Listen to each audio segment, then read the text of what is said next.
Hari ini kita akan bincang-bincang seputar sabda Allah yang transformatif. Digugah, diubah oleh sabda Allah. Well, kalau kita bicara tentang sabda Allah, tentang kitab suci, sebetulnya orang Katolik nggak asing kok dengan sabda Allah. Banyak orang Katolik merasa minder dibandingkan dengan teman-teman Protestan. Hanya karena teman-teman Protestan itu lebih nyantol ayat-ayatnya dibanding kita. Orang Protestan kalau ditanya, ini ada di mana dalam Injil? Dia langsung dapat menunjukkan tempatnya. Bab sekian, ayat sekian. Orang Katolik, ini di mana tempatnya? Jawabnya, kayaknya pernah dengar gitu. Itu ciri khas orang Katolik itu. Kita itu punya sindrom tidak percaya diri kalau berhadapan dengan teman-teman Protestan. Padahal sejatinya setiap hari Minggu kita itu tidak hanya makan dari meja Ekaristi, kita juga makan dari meja sabda. Kalau Anda di hari Minggu, Anda tahu bahwa liturgi Ekaristi itu dibagi menjadi dua bagian. Liturgi sabda sendiri dan liturgi Ekaristi. Tidak pernah ada misa yang dipotong setengah. Hanya liturgi sabda saja atau hanya liturgi Ekaristi saja. Seluruh misa kudus adalah gambaran perayaan Paskah orang-orang Israel pada zaman yang lampau. Di zaman yang lampau, orang-orang Israel itu merayakan Paskahnya, merayakan Tuhan yang lewat dan membebaskan mereka dari perbudakan Mesir dengan membaca kitab suci. Baru setelahnya makan roti tak beragi dan makan anak domba Paskah itu. Dan kita gereja Katolik adalah keterusan atau apa? Atau kelangsungan keterusan. Saya tahu bahasa Indonesianya masih kacau. Saya baru balik 9 bulan yang lalu. Keterusan kita adalah kelangsungan atau kontinuitas dari lama perjanjian, dari perjanjian lama yang memang mengisahkan tentang Paskah.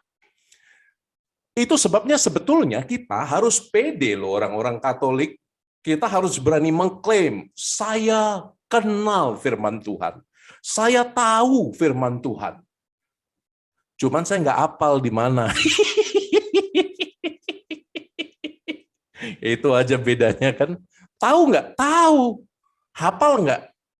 Ya sedikit-sedikit hafal, jadilah cukup untuk masuk kerajaan Allah, ya kan? Nah, teman-teman yang terkasih, itu poin pertama yang mau saya katakan. Kita orang Katolik itu sebetulnya sangat familiar dengan firman Tuhan.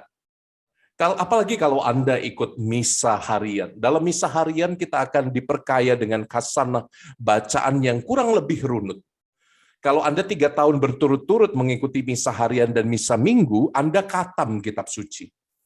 Karena persis isi kitab suci akan diselesaikan dalam 3 kalender liturgi, 3 tahun. Jadi sebetulnya orang Katolik tanpa sadar itu sudah khatam baca kitab suci asal rajin ikut Ekaristi.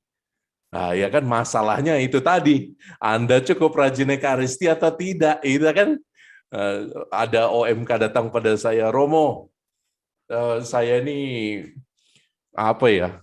Datang itu hanya Natal Paskah saja, Romo. Natal Paskah itu kan sudah cukup merangkum isi kitab suci. Tak jawab gundulmu, Mas. Natal Paskah merangkum isi kitab suci lah, hidupmu dirangkum wae sisannya. Dipersingkat hidupmu gitu toh. Nah, jadi apa ya? Kita kadang-kadang itu sudahlah membaca kitab suci bukan kebiasaan. Ekaristi juga jarang-jarang. Aduh, gimana kita mau dekat dengan kerajaan Allah? Jadi tapi harus pede. Itu poin pertama saya. Anda harus pede. Anda harus mengklaim diri sebagai orang-orang yang kenal dengan firman Tuhan. Kenapa pede ini penting? Kenapa percaya diri ini penting? Percaya diri ini penting karena sabda Allah itu adalah sumber kehidupan kita sebagai orang beriman. Kita menemukan inspirasi hidup yang lebih penuh dari cerita-cerita kitab suci. Banyak orang modern sekarang ini kesulitan mencari makna hidupnya. Jordan B. Peterson, seorang penulis, seorang psikolog, dan juga seorang teolog amatiran dari Kanada, Dr. Jordan B. Peterson, mengatakan bahwa manusia kalau mau bahagia harus bisa menemukan kebermaknaan hidupnya. Dan kitab suci itu menawarkan ladang yang sangat luas untuk digarap agar kita menemukan makna hidup kita dalam terang iman. Karena kitab suci pertama-tama bukan kitab sejarah, bukan kitab yang mengatur secara detil dan pasti tahun-tahun, kejadian-kejadian. Banyak yang salah kejadian-kejadian yang dicatat dalam kitab suci itu. Banyak yang salah. Dan itu sebabnya orang-orang teman-teman kita yang muslim mengatakan bahwa kitab suci itu palsu kan? Kitab suci itu keliru kan? Karena banyak data yang salah. Tapi Anda jawab saja dengan enteng, kitab suci itu bukan buku sejarah, bos. Kitab suci itu cerita iman, kisah iman, inspirasi iman. Lah ya kalau kitab suci itu kitab sejarah, apalagi kalau kitab saintifik, kitab ilmu pengetahuan, ya nggak mungkin lah. Kalau Anda baca kisah penciptaan, Allah menciptakan langit dan bumi dengan isinya dalam 6 hari, apakah sungguh-sungguh itu hari dalam arti 24 jam? Ya, belum tentu kan? Jadi ini bukan kitab sejarah, apalagi kitab sains. Ini adalah kitab pengetahuan, kebijaksanaan, iman. Jadi ini adalah kisah-kisah iman. Itu poin kedua yang mau saya katakan pada Anda. Jadi Anda harus pede pertama, kedua selain pede, Anda harus mampu menemukan makna hidup Anda di dalam kisah-kisah inspirasi kitab suci yang memang diciptakan untuk itu, untuk memberi inspirasi. Inspirasi itu apa? Atau inspirasi itu nafas dari dalam. Inspirare bahasa Latinnya. Jadi kalau Anda baca kitab suci, Anda menemukan nafas yang sejati, nafas yang dari dalam sungguh-sungguh. Jadi, saya pikir banyak orang modern gagal menemukan makna hidup karena sudah menjadi terlalu materialistik. Apa-apa sekarang diukur dengan pencapaian, achievement. Seolah-olah aku baru hebat dan berharga kalau aku pandai, aku punya sertifikat ini, sertifikat itu. Aku baru berharga hidupku kalau aku kaya. Aku baru berharga jati diriku kalau handphoneku iPhone. Kalau Kalau komputerku Mac saya ada 3. Kalau TV-nya Apple TV, kalau jamnya Apple Watch. Seolah-olah hidup kita menjadi materialistik dan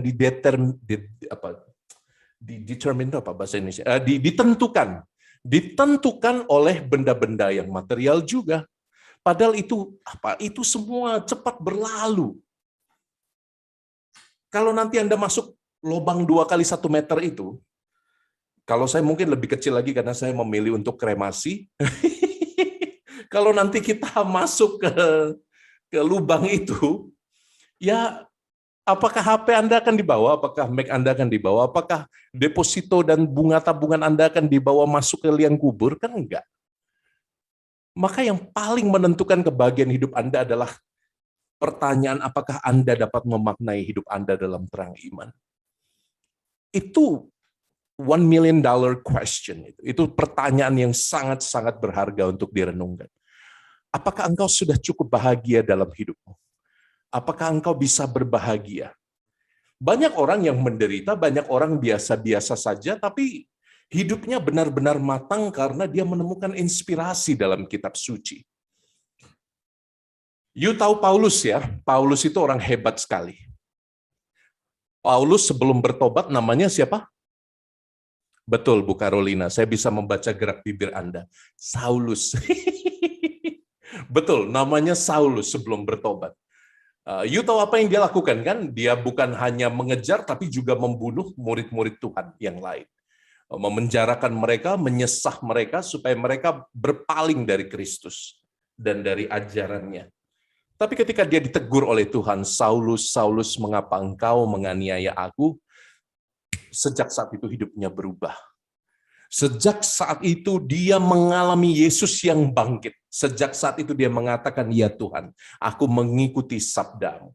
Sejak saat itu Paulus menjadi sangat radikal dengan iman Kristiani yang baru dia peluk, yang baru dia kenal. Dia mengalami firman Tuhan itu mengubah hidupnya. Padahal firman-Nya cuma satu kalimat. "Saulus, Saulus, mengapa engkau menganiaya aku?" Baru satu kalimat loh, bisa menjadikan orang luar biasa berubah. Anda pasti juga tahu Santo Agustinus dari Hippo kisahnya. Anda tahu ya Santo Agustinus dari Hippo? Tahu kisahnya? Oh, I love him so much. Beliau itu Santo Agustin itu mungkin kalau saya paus saya akan angkat dia menjadi santo pelindung para playboy karena memang hidupnya penuh dengan kesenangan di masa muda. Dia hobi bersenang-senang, dia penganut aliran Manikeisme, dia hobi bersenang-senang dengan banyak wanita sampai punya anak di luar nikah, nama anaknya Adeodatus. Lalu yang menangis darah itu kan ibunya, Santa Monica. Santa Monica bertahun-tahun, berpuluh-puluh tahun minta supaya anak dan suaminya bertobat. Dan betul, Anda tahu kisah pertobatan Santo Agustinus dari Hippo? Simple banget, dia lagi di kamar, dia dengar suara anak kecil dalam bahasa Latin berteriak, "Tole lege." Bukan tole, lele, tole, bukan itu ya. Tapi tole lege, bahasa Latin artinya ambil, bacalah. Matanya jatuh dengan kitab suci, lalu secara random dia buka kitab suci itu, dan jarinya menunjuk ayat yang sangat-sangat mengubah hatinya dari dalam. Berhentilah hidup dalam kesia-siaan. Berhentilah hidup dalam kemabukan dan pesta pora. Satu ayat itu mengubah hidupnya luar biasa. Sejak saat itu dia bertobat. Jadi apa yang mau saya katakan? Ini poin ketiga saya. Kalau Anda sungguh ingin supaya menemukan makna hidup lewat kitab suci, tidak ada cara lain. Anda harus benar-benar berakar dalam kisah-kisah kitab suci. Anda harus membiarkan diri Anda diubah oleh firman itu. Romo, abstrak banget toh Romo. Ini nggak konkret ya Romo caranya. Saya kasih tahu caranya. Bagian keempat, bagian keempat ini caranya sederhana. Anda kalau ingin diubah oleh sabda kehidupan, Anda kalau ingin diubah oleh firman Tuhan, saya pikir ini saatnya kita kembali pada kebiasaan untuk bangun pagi. Siapa di antara Anda yang bangunnya di atas jam 8 ada? Tidak ada ya. Semua orang-orang suci di PD ini. Tapi kalau saya tanya anak-anak OMK, mereka jawabannya, "Romo saya bangun jam 11 siang, Romo saya bangun jam 12. Apalagi kalau kuliah selama pandemi seperti ini, mereka bebas itu. Mau bangun jam berapapun boleh. Karena ada recording dari Zoom untuk mengikuti pelajaran. Mereka tidak harus on the spot gitu mendengarkan kuliah. Jadi hidupnya berantakan. Anda yang punya tradisi bangun pagi, saya pikir mari kita kembali ke tradisi pertapaan. Kami para biarawan memang dibiasakan untuk bangun pagi. Hampir tidak pernah kedengaran tradisi biara-biara itu bangun siang. Itu tidak ada dalam cerita. Dulu waktu saya masuk seminari, kami bangun itu 4:30. Ya Tuhan Allahku, kadang-kadang doa saya, jam 4:15, maaf. Jam 4:15 itu kami sudah bangun pagi-pagi. Jadi 4:30 sudah di kapel dan berdoa. Tapi awal-awal saya masuk seminari, saya sering protes sama Tuhan. Tuhan, gila Tuhan, kita bangun sebelum ayam bangun Tuhan. Jadi gimana ya? Tapi itu tradisi yang luar biasa menurut saya, dan ini yang harus juga dipelajari oleh awam menurut saya. Kalau Anda bisa bangun pagi, bangun lebih awal, Anda punya cukup waktu untuk pertama-tama mendengarkan suara Allah dengan kejernihan hati yang paling jernih di pagi hari. Kalau sudah malam, sudah capek dengan banyak urusan, kadang-kadang pikiran kita itu butek. Betul tidak? belum lagi masalah anak, belum masalah pekerjaan, belum selesai, belum lagi masalah utang. Aduh, butek pokoknya kalau malam itu. Itu sebabnya di dalam biara-biara, kami diajarkan untuk bangun pagi. Lalu Romo, apa yang dilakukan setelah bangun pagi? Anda buat tanda salib. Lalu Anda bilang, Tuhan, saya masih hidup Tuhan. Biasanya saya akan mencoba bersyukur bahwa saya masih bernafas, saya masih ada, dengan melihat kaca. Ketika saya melihat kaca, bercermin, nggak usah sisiran dulu lah. Allah tidak peduli make up dan tampilan fisikmu. Engkau tidak perlu make up dulu, tidak perlu mandi dulu. Dengan rambut yang acak-acakan, ya, terutama ibu-ibu ya, waduh luar biasa. Para suami itu sering kaget kalau bangun pagi lihat istrinya itu, ini siapa ini? Iya kan? Nah jadi nggak usah make up dulu, nggak usah sisiran dulu, Anda langsung lihat cermin dengan rambut yang acak-acakan itu, Anda lihat dan Anda tersenyum pada diri Anda, tersenyum pada Roh Kudus yang ada di dalam hati Anda katakan, halo, selamat pagi pendosa, engkau pendosa tapi engkau dikasihi luar biasa. Itu setiap pagi saya ucapkan di depan cermin, halo pendosa, hey sinners, you are so loved by God. Dan dengan kata-kata itu saya menarik nafas. Lalu saya keluar, saya buat teh sebentar, tidak perlu mandi dulu, santai dulu. Relax dulu, minum teh. Lalu setelahnya saya akan buka kitab suci. Saya akan buka kitab suci minimal bacaan untuk Ekaristi hari itu, karena setiap hari saya harus Ekaristi. Lalu saya akan mulai berbicara dengan Tuhan dari hati ke hati sambil minum teh. Tuhan, apa ya arti bacaan hari ini? Tuhan, di mana saya berada ketika Engkau memberikan perumpamaan ini? Tuhan, kok saya tersentil dengan kata-kata di sini, di ayat ini? Tuhan, bahkan pikiranku sekarang nggak ada di kitab suci, Tuhan, pikiranku masih ngurusi anak, nanti harus sekolah, harus ngapain. Kembalikan pikiranku Tuhan supaya bisa mendalami kitab suci ini.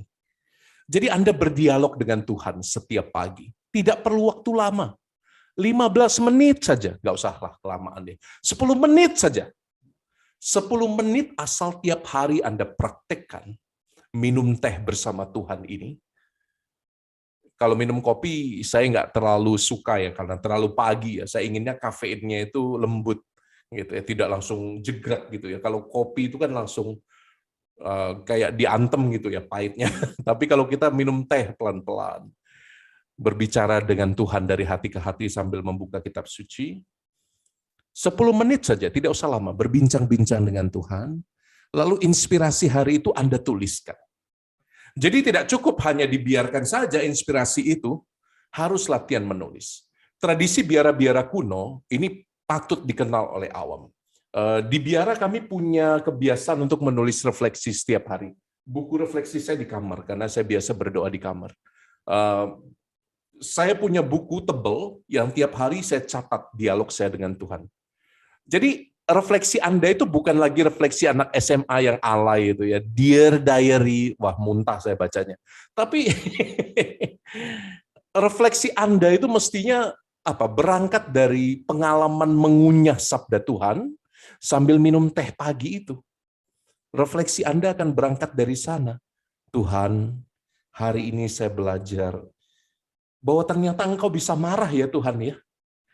Waktu saya merenungkan tentang Yesus yang membalikkan meja-meja orang-orang penukar uang di bait Allah, saya menuliskan Tuhan ternyata marah itu oke kok. Siapa bilang tidak boleh marah? Yang penting kita tahu tujuannya dan resolve dengan itu. Jadi inspirasi-inspirasi hari itu Anda tuliskan sebagai bentuk doa.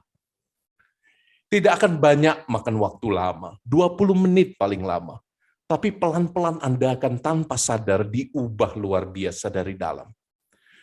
Maka ini poin keempat dan poin terakhir saya. Kalau Anda lakukan ini setiap hari, nanti di akhir bulan, di hari ke-30 atau ke-31, Anda bisa buka lagi perjalanan Anda dengan sabda Allah itu. Dari hari pertama bulan itu, sampai hari terakhir bulan itu, Anda melihat bagaimana Allah Roh Kudus naik turun mendampingi Anda.